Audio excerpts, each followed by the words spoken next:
एक पकोड़े वाले की दुकान पर लगती थी जोरदार भीड़। भीड़ देखकर हुआ इनकम टैक्स वालों को शक, और उसके बाद जब इनकम टैक्स ने रेड मारी इस चौक पे ठेला खोले हुए पकोड़े वाले के यहाँ, तो उनके होश उड़ गए। दोस्तों, अक्सर आपने स्कूलों के आसपास या सड़क के किनारे कुछ लोगों को समोसे या कचौड़ी का ठेला लगाते हुए तो देखा ही होगा। उन्हें देखकर शायद आप भी ये सोचते होंगे कि बेचारा गरीब आदमी कैसे अपना और अपने परिवार का खर्च चलाता होगा। अगर आप भी ऐसा ही कुछ सोचते हैं तो हम आपको बता दें कि आप भी बहुत गलत सोचते हैं। दरअसल ऐसा हम आपसे इसलिए कह रहे हैं क्योंकि अभी हाल फिलहाल में इनकम टैक्स डिपार्टमेंट ने लुधियाना की एक छोटी सी दुकान में रेड मारी। रेड मारने के बाद जो सच्चाई सामने आए उसे देखकर अधिकारियों के भी होश उड़ गए। लुधियाना में एक छोटी सी दुकान है जिसका नाम है पन्ना सिंह पकोड़े वाला। लुधियाना में दुकान काफी ज्यादा फेमस है क्योंकि इस दुकान के पकोड़ों को लेकर कस्टमर का ऐसा मानना है कि उन्होंने आज तक ऐसे पकोड़े अपने जीवन में नहीं खाए। आज ये दुकान सिर्फ लुधियाना में ही नहीं बल्कि आसपास के शहरों में भी काफी फेमस हो गई है। आलम यह है कि लोग इस दुकान में घंटों खड़े रहकर पकोड़े खाने का इंतजार करते रहते हैं। कभी कभी तो इस दुकान में इतनी ज्यादा भीड़ हो जाती है कि लोगों को बैठने तक की जगह नहीं मिलती। बताया जाता है कि इस दुकान में 80-80 किलोमीटर दूर से लोग सिर्फ पकोड़े खाने के लिए आते हैं। ये दुकान आज की नहीं बल्कि 66 साल पुरानी है। काफी दिनों तक इनकी दुकान में लोगों का हुजूम ऐसे ही आता रहा। हालांकि इन्हें इस बात की जानकारी नहीं थी कि इनके ऊपर इनकम टैक्स की पैनी नजर बनी हुई थी। ऐसे ही एक थे, जब इनकी दुकान में काफी भीड़ थी तब इनकम टैक्स ने अपनी रेड मार दी। रेड मारते ही इनकम टैक्स डिपार्टमेंट के होश उड़ गए। जांच में इनकम टैक्स डिपार्टमेंट ने पाया कि इनकी सालाना आमदनी 60 लाख रुपए से भी ज्यादा थी। अपने सारे कर्मचारियों और नौकरों को पेमेंट देने के बाद भी इनके पास शुद्ध 60 लाख से अधिक का पैसा बच रहा था। फिर होना क्या था? जांच पड़ताल के बाद होश उड़ गए इस दुकानदार की, क्योंकि इसने अपनी आमदनी इनकम टैक्स डिपार्टमेंट को 1.25 लाख रुपए के आसपास की बताई थी। अब आप ही सोचिए, कहां 1.25 लाख और कहां 60 लाख। इनकम टैक्स विभाग से जब इस संबंध में पूछा गया तो उनका कहना था कि जांच और छापेमारी का सिलसिला अभी भी चल रहा है। जांच पूरी होने तक इस विषय में कुछ भी कहना जल्दबाजी हो जाएगी। लेकिन उन्होंने एक बात का खुलासा करते हुए कहा कि दुकानदार पर कम से कम 45 लाख रुपए की पेनल्टी तो जरूर लगाई जाएगी। अब इनकम टैक्स विभाग से जब इस संबंध में पूछा गया तो उनका कहना था कि जांच और छापेमारी का सिलसिला अभी भी चल रहा है। जांच पूरी होने तक इस विषय में कुछ भी कहना जल्दबाजी हो जाएगी।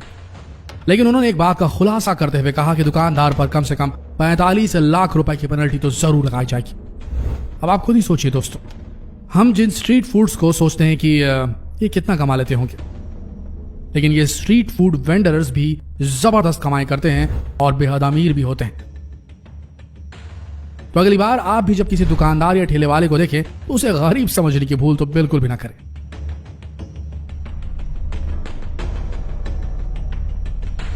ऐसी एक दूसरी घटना है अलीगढ़ की। यहाँ मुकेश नाम का एक व्यक्ति अपनी एक टूटी फोटी छोटी सी दुकान में कचौरियां बेचा करता था।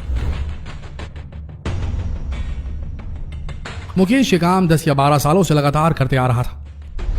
जब लखनऊ वाणिज्य कर ऑफिस में इनके खिलाफ शिकायत मिली तो उन्होंने अलीगढ़ वाणिज्य डिपार्टमेंट को इसकी जांच करने को कहा। फिर होना क्या था? एक जांच टीम बनाई गई और रेड की गई इनकी दुकान पे। पहले तो मुकेश कुमार अचानक से पड़े इस छापे से सक पका गया, और जब वाणिज्य कर डिपार्टमेंट के अधिकारियों ने इस पर दबाव बनाया तो इसने खुद ही अपने लाखों रुपए कमाने की बात कबूल ली।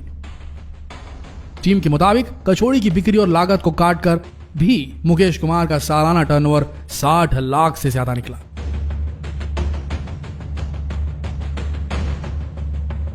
और इसमें सबसे हैरान करने वाली बात तो यह थी कि इस दुकानदार ने अपनी जीएसटी का अभी तक पंजीयन ही नहीं करवाया, जबकि 40 लाख से अधिक का टर्नओवर होने के बाद जीएसटी का रजिस्ट्रेशन करवाना अनिवार्य होता है। छापे के बाद मुकेश कुमार बताते हैं कि उनका टर्नओवर 60 लाख नहीं, आगे उन्होंने बताया कि इस धंधे में उन्हें 25 या 30 लाख का टर्नओवर जरूर होता है। अब आप ही बताइए, सालाना 25 या 30 लाख का टर्नओवर कम है क्या? आज भी अगर कोई कर्मचारी 30 साल की नौकरी करने के बाद रिटायर होता है तो उसे 15 या 20 लाख रुपए ही मिलते हैं, और वहीं मुकेश कुमार जैसे लोग आज बिना टैक्स दिए साल भर में इतना कमा ले रहे हैं।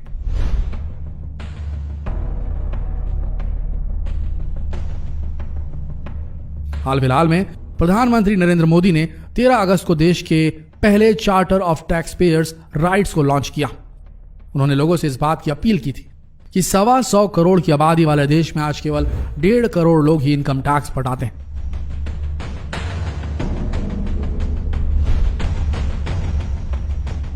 इतना ही नहीं, जून तक देश में 50.95 करोड़ पैन कार्ड होल्डर थे, लेकिन इनमें से केवल 6.48 करोड़ लोग ही इनकम टैक्स रिटर्न भरते हैं।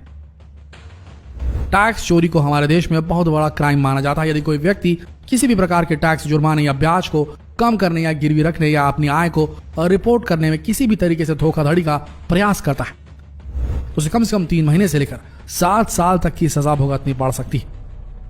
इसके अलावा जुर्माना भी लगाया जा सकता है। आयकर विभाग की धारा 276C के तहत अगर कोई शख्स 25 लाख रुपए से ज्यादा का टैक्स छुपाने की कोशिश करता है तो उसे सजा के तौर पर न्यूनतम 6 महीने की जेल हो ही सकती है।